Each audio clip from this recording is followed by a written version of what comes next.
Penn State fans, we are officially in June, early June. Bob Flounders here with Johnny McGonigal. Time for a Blue White Breakdown podcast. Had some news already today, Monday. Not huge news, but news worth talking about. Still, I think, Johnny, I think Penn State fans are still pretty wound up about the news that Penn State got the whiteout game that it wanted and probably deserved. Oregon coming to Beaver Stadium, I think on the 27th, final Saturday for a night game on NBC in prime time, a rematch of the Big Ten championship game. We can get to that. Also, I wanted to talk to you about Penn State fans. Check out PennLive today or whenever you get a chance. Johnny's got a really detailed, well-done story on Penn State great Dan Connor's path back to Penn State, where he's now the linebackers coach. Very, very much, I think, on the fast track. He was an impressive player. He's an impressive guy, Johnny, to talk to. And also, he's a Delco guy, so I knew that's why we were going to do this story, no matter what you say, Johnny. But it's good hearing from you. Where do you want to start? Let's start with the whiteout, and then we can get into. I can give a little bit of more detail and background about the Dan Connor story a little later. Let's kick off with the whiteout because it's something that when Max and I were recording and we were live last Thursday, we hit live at noon on Thursday, and then I think it was at 12:01 that Penn State Athletics announced that it was going to be the whiteout, and Max and I are frantically like, "Oh shoot, breaking news! Let's do it live." And we texted you off to the side like, "Hey, we're on the podcast. Can you write up the story real quick while we're away?" And thank you for your help there. Much appreciated. Of course. No problem. So Max and I talked a little bit about it, just our reactions to it being the Oregon game on NBC, 7:30, September 27th. But Bob, we didn't get your take on it. So I'll throw it to you and just some of your thoughts. And then I have a couple things to add to it as well in terms of how it came to be at Penn State is playing Oregon. Yeah, you kind of went through the process of how the pecking order and how it escaped big noon. Because Penn State fans get upset when Penn State's best game is on at big noon. I don't blame them. My thoughts on the whiteout game are as follows. I don't know how you feel, Johnny, but I don't think it's the worst thing in the world for Oregon to have this game in prime time, because one of the other alternatives was if this was a noon kick, that would have been an early kick for a huge game for a West Coast team. And I don't agree with this. And there's got to be some way around this. I don't know what they can do, but it's hard to change your body clocks like that for a game like this. And I do think that Oregon's going to hear all off season about, it's the whiteout. You guys have no shot. And this is a good team. And I do think when a good team comes into Penn State to play a whiteout game against Penn State's got a very good team, obviously, this year. I mean, more often than not, it's going to be a good game. I mean, it's going to be one of those games that's probably going to hang in the balance. I don't see why it wouldn't be this year. Oregon lost a lot of players. They got a lot of good players back. I really like their coach. When I think of the Oregon program, I just think about last year and how their season gets forgotten because of they ran into Ohio State in the Rose Bowl in the quarters, a team they'd already beaten. They beat Penn State for the Big Ten title. They beat a good Boise State team early in the season, but I think everyone just kind of remembers they started slow against Ohio State, and Ohio State played probably its best game of the year. And that's a good team. It's going to be a good team again. I think, though, I don't know, if I was Oregon and my choice was face off against Penn State in prime time with the world watching, or have to play a game at noon, knowing that maybe physically we're not going to be completely alert. As good as Penn State is, I don't have a huge problem, and I think Oregon's going to really very much look forward to this game. Yeah, Bob, I hadn't considered that, but you know what? It's a totally valid and fair point, and I agree with you. Two things to add on that. One, I'm sure if you're a college football fan, you've seen videos of Dan Lanning go around, his pregame speeches, his post-practice speeches. In terms of a motivator in college football, there are a few more adept at that than Dan Lanning, Oregon's head coach. And so, in that atmosphere, he's going to be, at least in terms of preparation, Like they're going to be ready to go from an emotional standpoint.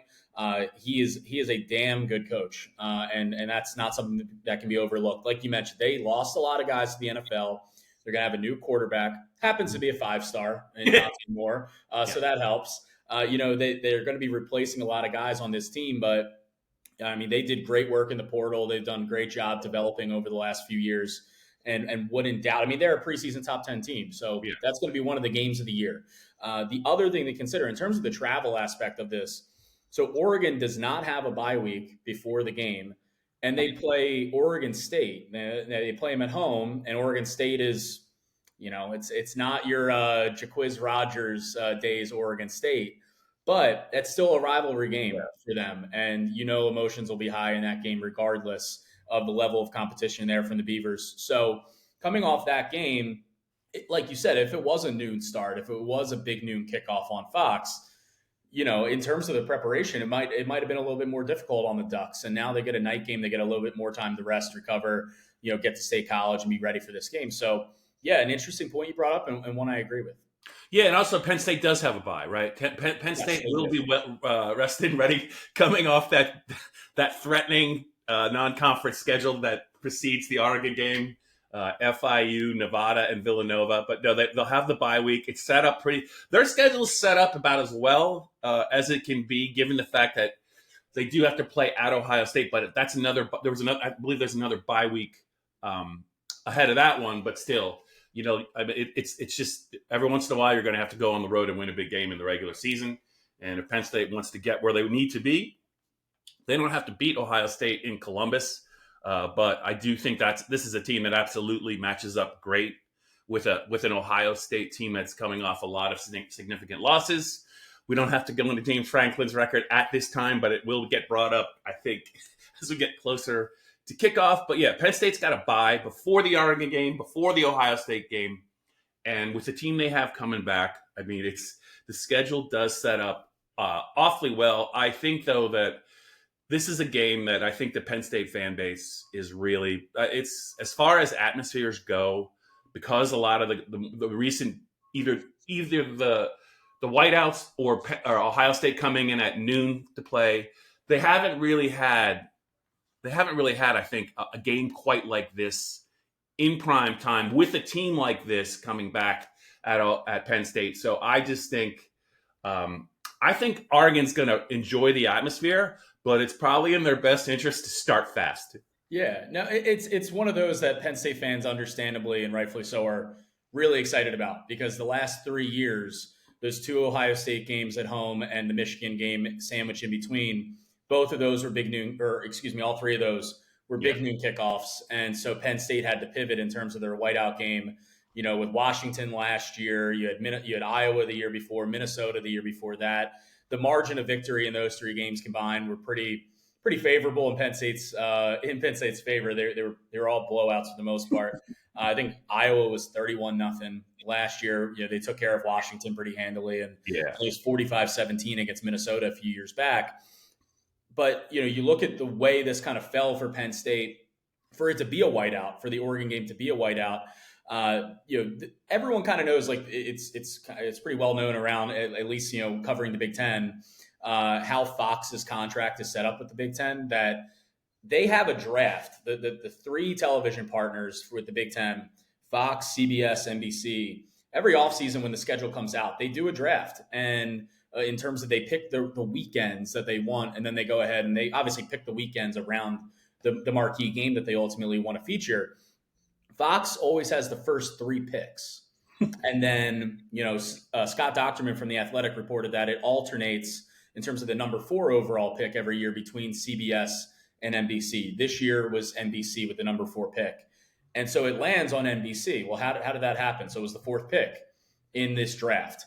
The first overall pick, well, at least one of the first 3 picks was Ohio State, Texas. The Ohio State hosts Texas in their opener. That was confirmed already, big noon kickoff.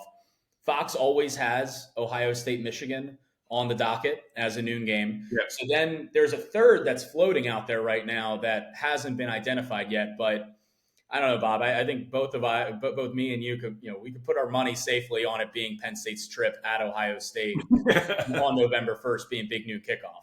So those three, I mean, that hasn't been announced yet, but I mean, put that one in Penn probably. That's kind of how this worked out for Penn State. It was like the added non-conference game, Ohio State, Texas, that Fox wanted, basically took Fox away from one of the three biggest Big Ten games of the year, and it fell to NBC, and they're like, yeah, we'll take it. 7:30 night game.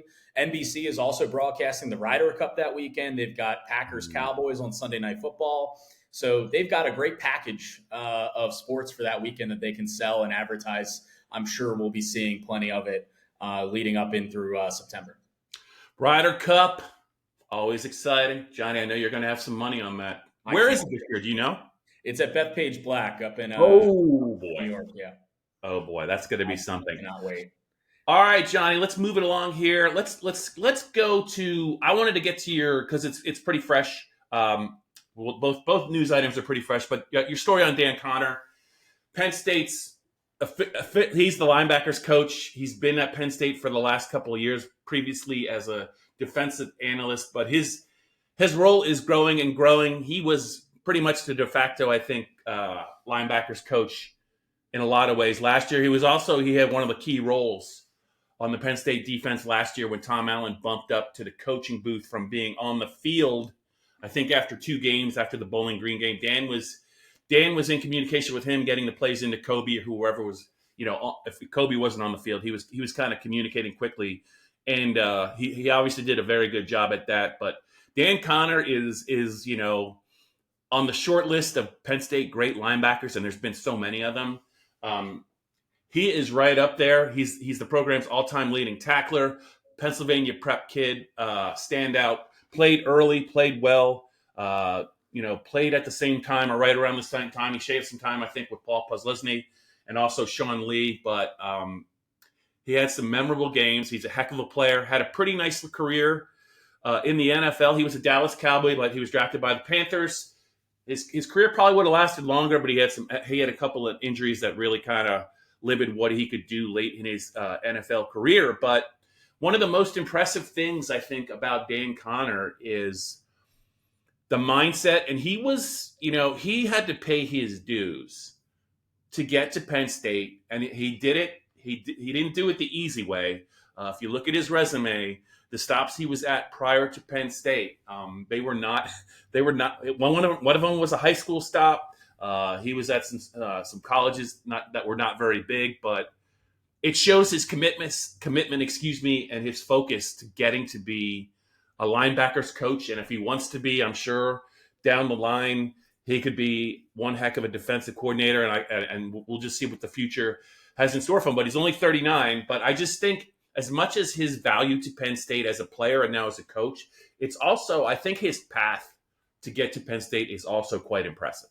Yeah, I had a really good conversation with Dan a couple weeks ago, and he was calling from the recruiting trail. He was out in Ohio, and I was like, did you ever think that you would be recruiting some of the best high school prospects in the country for your alma mater? And he never thought that he would be in this position. He really did. And a lot of coaches will say that, being like, oh, I can't believe it. But I really don't. I believe him when he says that, because when he ended his NFL career, he had to retire early because of those injuries that you mentioned, Bob. He kind of went to the drawing board as like, he was a criminal justice major at Penn State. He thought, I'll just move back to Delco. He's from, went to Strathaven, grew up in Wallingford. He's like, I'll go back home and become a cop or a state trooper, use my degree. But his dad was a longtime coach in the area, Delco Sports Hall of Famer, Jim Connor. And he had an in basically at Westchester. His dad knew their offensive line coach from years ago coaching together. Dan volunteered there in the spring of 2014, ended up becoming the linebackers coach there when their linebackers coach left for Widener. So Dan started his career at Westchester, a D2 school, for a couple of years, kind of caught the itch, came home after a week and told his wife, like, this is what I want to do. And went from there. He went to Archbishop Carroll for a couple of years to be the head coach in high school. Said it was one of the hardest job out there is coaching high schools in terms of everything that goes into it, from managing players, parents, grades, academics, all that kind of stuff, off-season programs. realized that coaching high school probably wasn't his calling. And then he went to Widener, a D3 program, and loved it there. He absolutely loved it at Widener, and he was there for a few years and thought that he would be there for his entire career. He told me, he was like, me and my wife and our family, they have 2 kids. We are settled in Delaware County. We could live here, and I could do this for the rest of my career, work at Widener. But then James Franklin called, kind of out of the blue, and just said, "Hey, we have a position for you as a defensive analyst." He said he had to, had a 3-day conversation with his wife about leaving Delaware County, and I can attest, Bob. And it's one of those like everywhere, right? Like wherever you grow up, people have allegiances to where they grow up. It's tough to get Delco people out of Delco. It really is. So he had to have that conversation with his wife, but they said, let's take a chance. Let's go up to Penn State for a year. If we don't like it, we'll come back. If we like it, we'll stay. And they bought a house within a year of being up in State College because he just loved the environment and the atmosphere in the coaching room at Penn State, and has just worked his way up. As a defensive analyst, those first couple years, the NCAA rule was he couldn't coach on the field. He couldn't be on the practice field, hands-on, coaching these guys. That changed. Ahead of the 2024 season, and he was integral both on the field, on the practice field, on the sidelines, in helmet communication with Kobe King during last season, and just proved to be an invaluable piece to James Franklin in this program, and has really done a nice job. And now officially the linebackers coach, where he, like you mentioned, is the all-time leading tackler, like kind of a full circle, perfect deal for him. And he's still a young coach. He still has a bright future, but he's doing really good work right now. And that's kind of the Cliff Notesy version of the story, but a lot of really cool details in there. And it was great talking to Dan. So if you haven't checked that out already, go ahead on PennLive and give that a read. Yep. Wholeheartedly agree with everything he said. Also, Penn State fans, Dan Connor, first all-time leading tackler at Penn State. Posluszny second. Sean Lee fourth. The only one breaking that up was Greg Buttle, but again, that was a different time. We're playing. They're playing football in an age where more often than not, it's probably going to be a safety that's going to lead the team in tackles. Just because of the way the game's played in space, it's really hard to rack up the numbers. You don't see as many You neck don't see the neck rolls. You don't see the 2-back sets. The fullback's not in the game. There's no H-back, rarely. So, yeah, it's the game played in space. And, Zakee Wheatley getting, 16 tackles against Notre Dame it seems far-fetched, but it's really not. If he's healthy, I think you and I would both put money on him probably to lead the team in tackles. And if not him, it'll be somebody else at safety. But yeah, those are 3 of the top 4 all-time leading tacklers. Dan is an all-time great, and as we move along here on the Blue White Breakdown, let's talk about some news that came out earlier on Monday about, I believe, the College Football Hall of Fame, and 2 Penn State standouts that are on the ballot to be in the Hall of Fame. It makes you wonder why they're not already on the Hall of Fame, but I think Penn State fans, what they don't realize is you have to be one of your seasons at Penn State, and I'm not saying this is the reason why they aren't there, but to be eligible, I think, for the College Football Hall of Fame, you have to have been at least one season a first-team All-American. If you're like a second or third team, I don't believe that cuts it. I'm not saying that these guys aren't first-team All-Americans, but Johnny, Ki-Jana Carter and Courtney Brown, 2 fantastic Penn State players. I think most Penn State fans probably already assume that they were already in. They're not in. I hope they don't have to wait much longer because they're both just fantastic. They're former fantastic players at Penn State. Yeah, both guys were unanimous first-team All-Americans in their best seasons at Penn State. Ki-Jana Carter, obviously in '94, leading the Big Ten in rushing, in scoring, Heisman Trophy runner-up, first-team unanimous All-American on that prolific offense. And talk about, I just plugged the Dan Connor story. I'll plug another one really quick. But ahead of the Illinois game last year, it was the 30th anniversary of that '94 team. I was able to talk to Ki-Jana and some of the guys on that team. And if you haven't already, give that story. Just type in Google McGonigal 1994 Penn State team, and it should come up on PennLive. But obviously Ki-Jana Carter. Like for me, I was 1 year old when Ki-Jana was doing his thing in '94. But I've seen the highlight reel. I've seen the stats. Like, that guy belongs in the College Football Hall of Fame. Surprised that he isn't already. Courtney Brown, Big Ten Defensive Player of the Year in '99, Penn State's all-time leader in tackles for loss and sacks. He was a finalist for the Bednarik, the Buckets, like all of the National Defensive Player of the Year awards in '99. Another player who, very surprised they're not in the Hall yet, but they're both on the ballot, which includes, I believe, 79 FBS players. And Brown is one of 10 defensive linemen. Ki-Jana is one of 10 running backs on that list. Seeing some of the other names on that list, Bob, I'm like, oh, wow, like Marshawn Lynch, Jonathan Stewart from Oregon, Mark Ingram from Alabama on the defensive line, and Ndamukong Suh, Aaron Donald. So, like, some more recent players in the mix now as well. But I don't know how voters could be able to overlook two players like Ki-Jana Carter and Courtney Brown.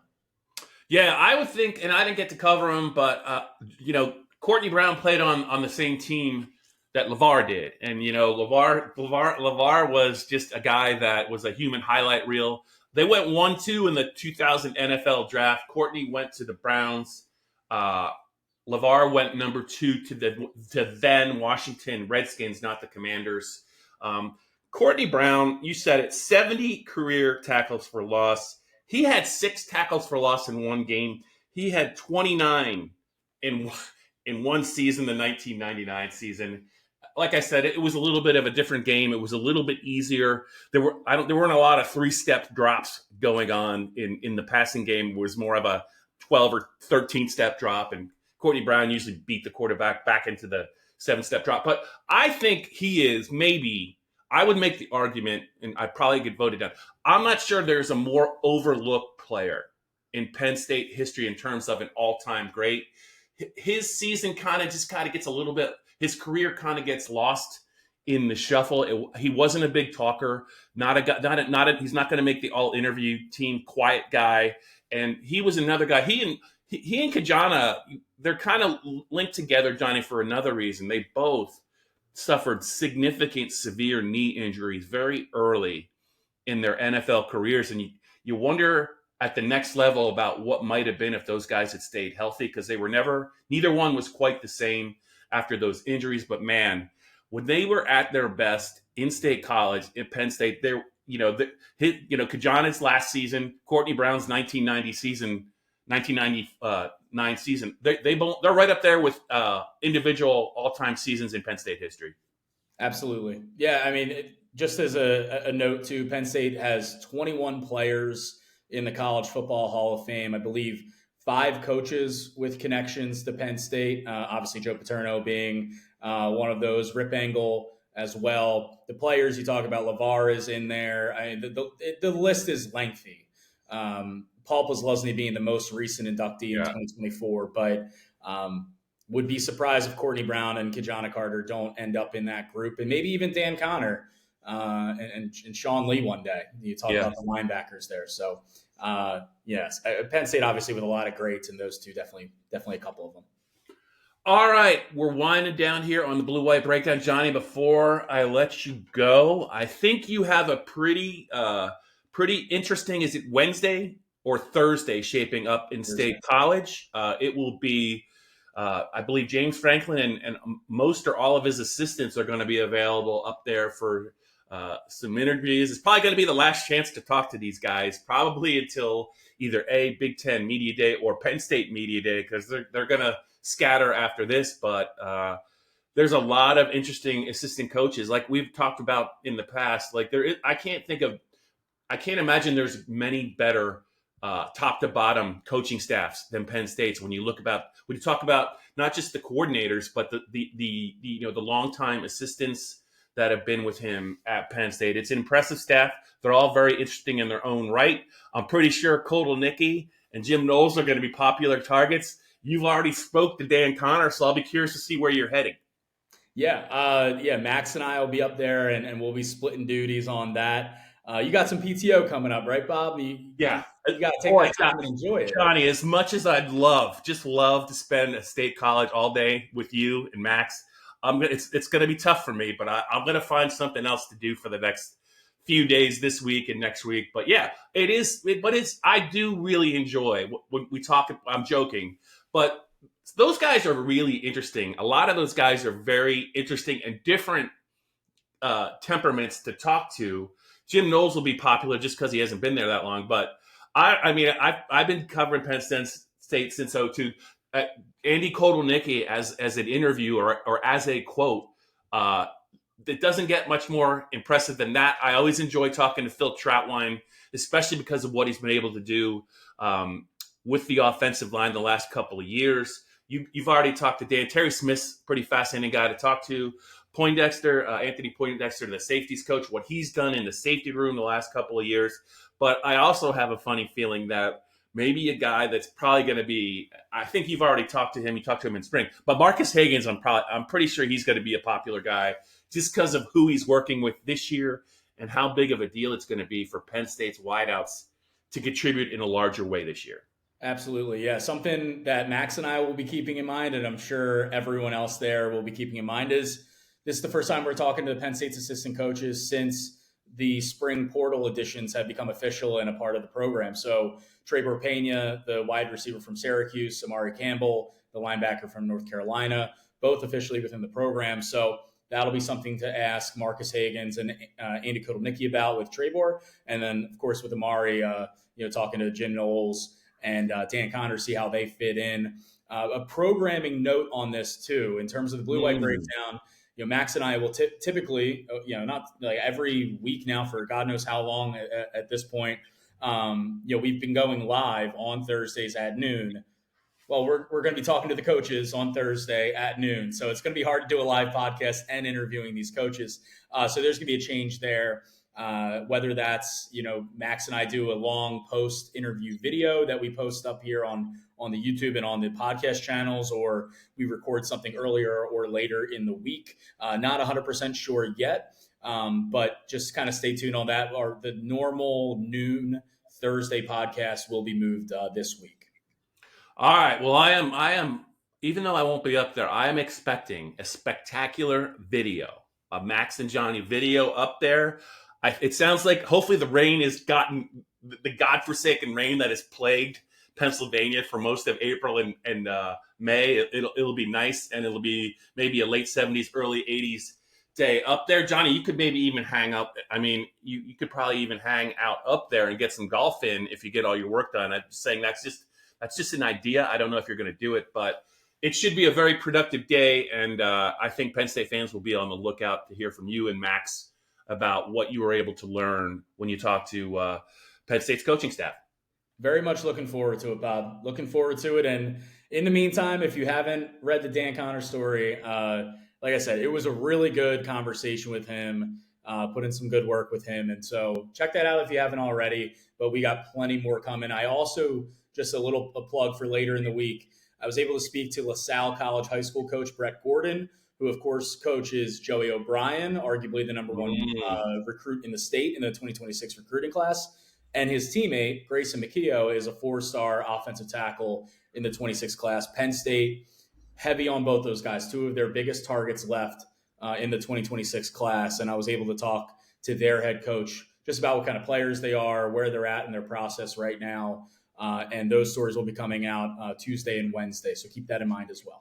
Awesome. That's it for this Blue White Breakdown podcast. And I can almost guarantee you, Penn State fans, at some point later this week, in some form, whether it's video, whether it's a podcast, whether it's both, or maybe it's just a straight video, you're going to see Johnny McGonigal again and hear from him.